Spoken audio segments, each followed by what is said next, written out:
Hi, I'm CJ and welcome to the channel. For those of you who don't know, maybe you're new, maybe you just haven't heard, I'm going to let you in on a little secret, which is this whole YouTube thing was never supposed to happen. I'm not a YouTuber, which is why you don't see my face on camera very often. I am an author. I was only ever going to come to YouTube to make a few promotional videos for my books, which were doing okay on Amazon. My stories have hit #1 on the gay romance charts in both the US and in the UK. But I wanted to give them a little bit of a boost, so I was going to make a few shorts, just something to get the word out there about my writing. Well, here we are, over 2 years later, dozens of stories and several 100,000 words. And this channel has grown well beyond anything I could have ever hoped for. I'm really grateful for that, but there is one downside, which is YouTube makes it incredibly difficult, especially for new people, to find old content on the channel. So, especially if you're new, there's likely to be loads of stories of mine out there that you don't know about. So, let me help you today by talking through some of my personal faves, and hopefully we can help you find the perfect JiKook story for you.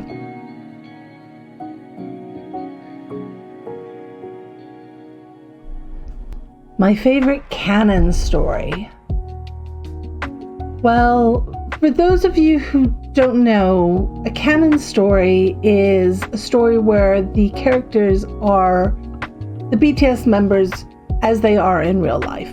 So they're members of the group, and their stories based on real world events that we do know about.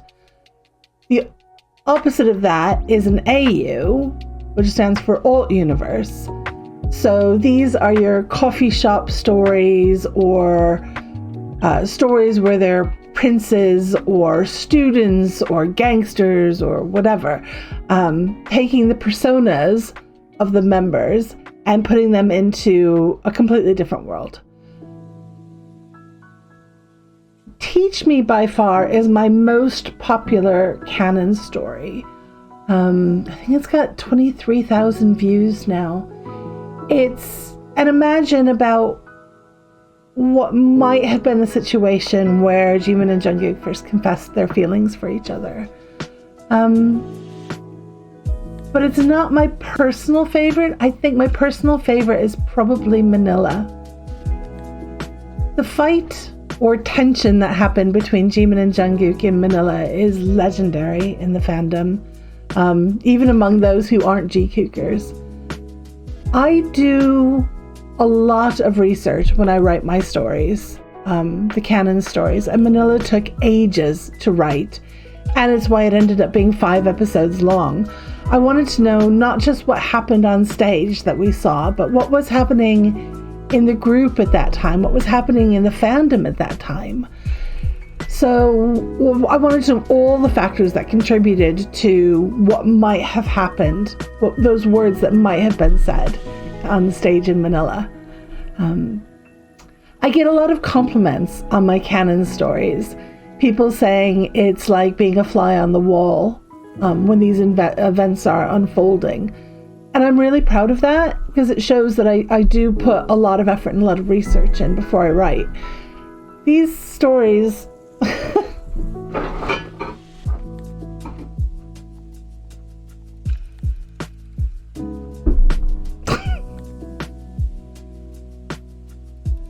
you know what?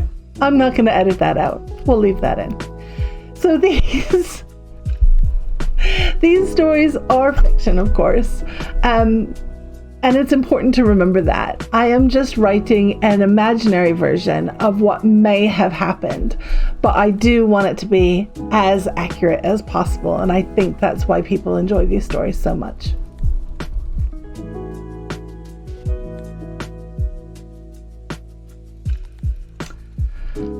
Ooh, it's summer here, at least in the Northern Hemisphere.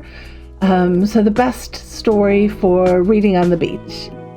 Fishing for Love seems the obvious answer, Grumpy fisherman Jungkook, who is trying to just have a peaceful day on the beach fishing and gets disturbed when author Jimin shows up talking loudly on his mobile phone. But most people know that one already. So I'm going to go with X on the Beach instead, because that's one you might not know. Surfer Jungkook. It's an exes to lovers story set in Hawaii. It's not available in paperback yet, like Fishing for Love is. You can find Fishing for Love on Amazon. But I am working on a seaside story anthology, because I do seem to have a lot of stories set on beaches or around the water. And that will have Fishing for Love and X on the Beach and a lot of my other beachy stories like Sea Glass and Saltwater, etc. in it. So look for that coming soon on Amazon. But again, you can read all these stories already on my Patreon. So yeah, I'd go with X on the Beach.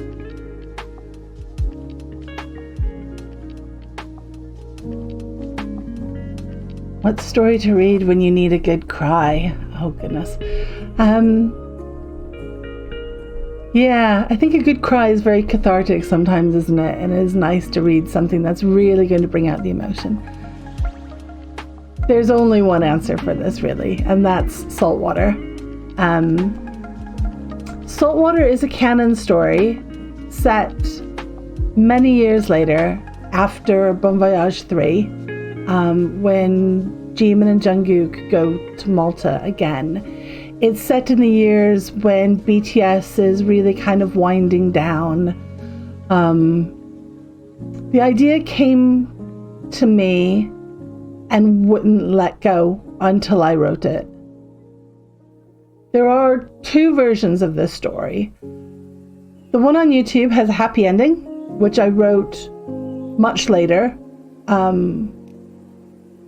because I wanted another ending to the story that had the same impact as the original ending, but ended up in a different place. The version on Patreon is the written version of the original story, and that one, all I'm going to say is bring tissues.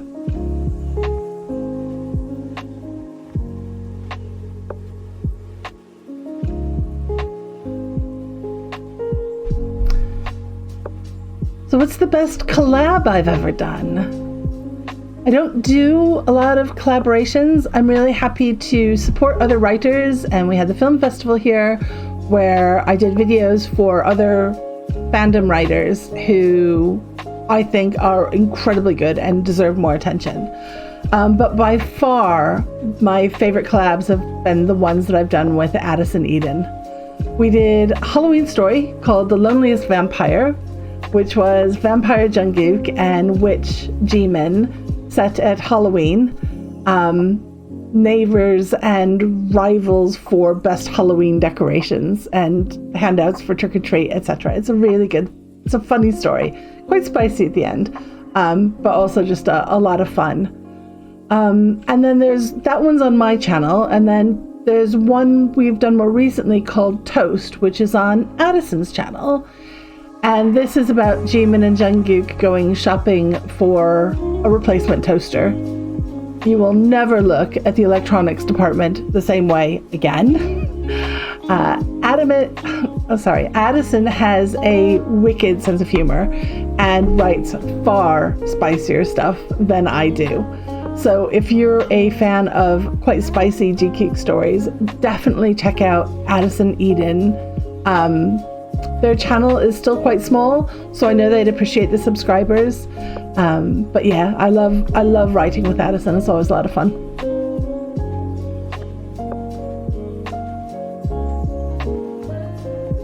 The spiciest story I've ever written. Well, that's a little bit more difficult to answer because different people have different tastes, shall we say. For me personally, I find that without the build-up to the event, it just doesn't have the same impact. It's more putting part A into part B. It can be very methodical and very lifeless. It's much more exciting in my mind when there's tension between characters and there's a meaningful connection between the characters. It's everything that goes on beforehand makes when you actually get to that spicy bit much more interesting, much more exciting. So of my stories, something like the desperation between the characters in Double Exposure would definitely make my list. Or For Better or Worse is a story with a more domineering Jimin on top. That's also great for a one-shot spicy story. But as a reader, I love slow burn. So something like He Comes at Midnight. On YouTube, that's either 7 episodes or one quite long movie. But it's also available on the Patreon. Like all these stories are available on my Patreon to read for free in the text version.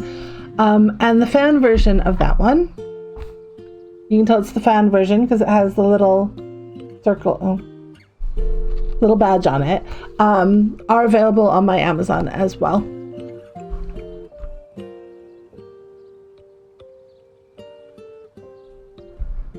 My favorite holiday story. I have a lot of holiday stories. So much so that when I was putting together the list of stories I want to put in these anthologies to go on Amazon, I was going to do one that was just holidays. And I have so many holiday stories. I think I'm going to have to do one that's just Christmas and then one that's like Valentine's Day and Halloween and Thanksgiving and all the rest, because there are a lot.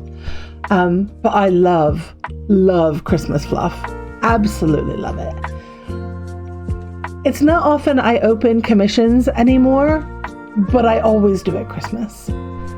So Don't Toy With My Heart will always be really, really special for me, because the Patreon member who commissioned that story was also the Patreon member who gave me my first ever commission in He's a Keeper, which is a rom-com meet cute set in a zoo, which is, in my personal opinion, is hilarious. And if you like capybaras, that story is for you. It was an absolute joy to write. But also this year, Pure as Snow got a lot of attention among my Christmas stories, probably because it gets very, very spicy at the end.